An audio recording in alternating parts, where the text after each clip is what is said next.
64 नए air root और helicopter root को शुरू कर एयर कनेक्टिविटी को भी हमने पुख्ता किया। इससे माननीय दिल्ली और नॉर्थ ईस्ट का भौतिक अंतर तो कम हुआ है, ये तो एक सिद्धि है ही है, परंतु इससे बड़ी सिद्धि है मोदी जी ने दिल्ली और नॉर्थ ईस्ट के दिलों का अंतर भी कम कर दिया। मान्यवर, आज सबको लगता है कि हम भारत का हिस्सा हैं। वाइब्रेंट विलेज के तहत अकेले अरुणाचल में 4800 करोड़ रुपया भारत सरकार ने इन्वेस्ट किया है। चोटियों पर बसे गांव जो मानते थे कि हम भारत का अंतिम गांव है, मोदी जी ने एक बड़े सरल शब्द से भारत के अंतिम गांव को भारत का पहला गांव देख लिया। मैं किबुत्थिम में गया था, भाई किरण भी मेरे साथ। पहला गांव कहते ही जो नई ऊर्जा का संचार मैंने वो चोटियों पर रहते हुए हमारे नागरिक भाइयों के मन में देखा है, शरीर में देखा है और उनके उत्साह में देखा है, मान्यवर, वो अवर्णनीय था। और ये सारी सिद्धियां ऐसे नहीं आती, दृढ़ राजनीतिक इच्छा शक्ति चाहिए,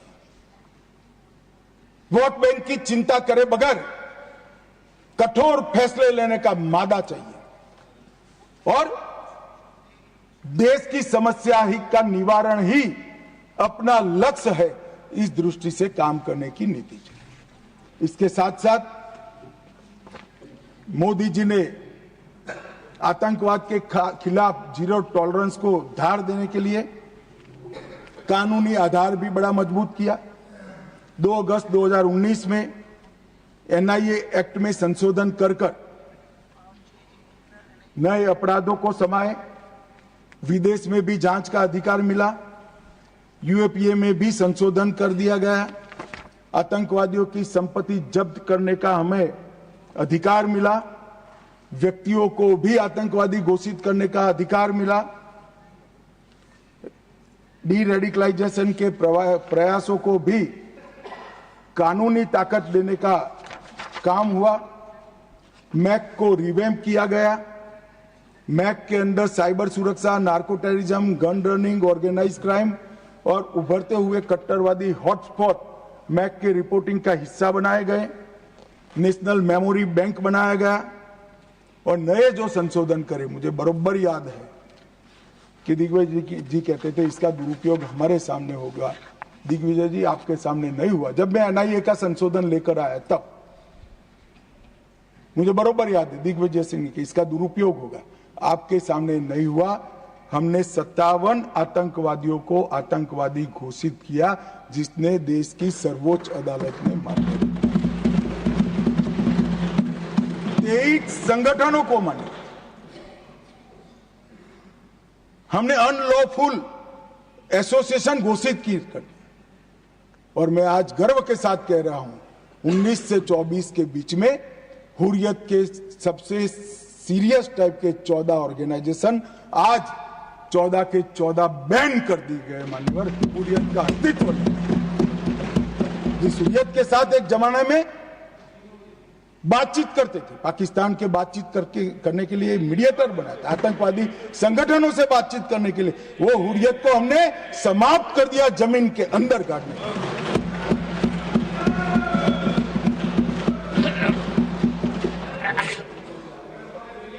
मान्यवर, पीएफआई पूरा सदन जानता है, यहां बैठे या वहां बैठे सब मानते कि पीएफआई आने वाले दिनों में देश के लिए बड़ा खतरा था, मगर जो खतरों को दूर से नहीं देखते वो देश को खतरों से नहीं बचा सकते। मूक दर्शक बनकर, मूक प्रेक्षक बनकर खतरों को देख नहीं रहे। जिनके हाथ में शासन की कमान होती है, इनकी जिम्मेदारी होती है खतरों को दूर से देखकर उसको उगने से पहले, उठने से पहले समाप्त कर देना।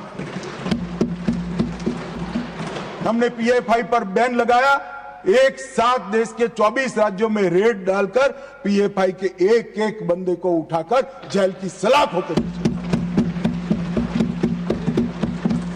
और संपूर्ण गतिविधि समाप्त हो गई। कुछ लोग पंजाब में भी बिंडरान वाले बनने का प्रयास भी किया, आगे भी बढ़े। सरकार हमारी नहीं थी, फिर भी यही गृह मंत्रालय ने दृढ़ निश्चय कर आज वो असम की जेल में आराम से गुरु ग्रंथ साहिब का पाठ। ये नरेंद्र मोदी सरकार, इस सरकार के रहते देश पर खतरे राजनीतिक आइडियोलॉजी के कारण पनपने हम नहीं देंगे। उनको खड़ा होने से पहले ही समाप्त कर दिया जाएगा। मान्यवर, एक जमाने में आतंकवादियों का लिस्टिंग से उनका मृत्यु या अरेस्ट तक का आयुष्य 2 साल और 3 महीना था। आज कुछ दिनों का बच गया है, कुछ दिनों का।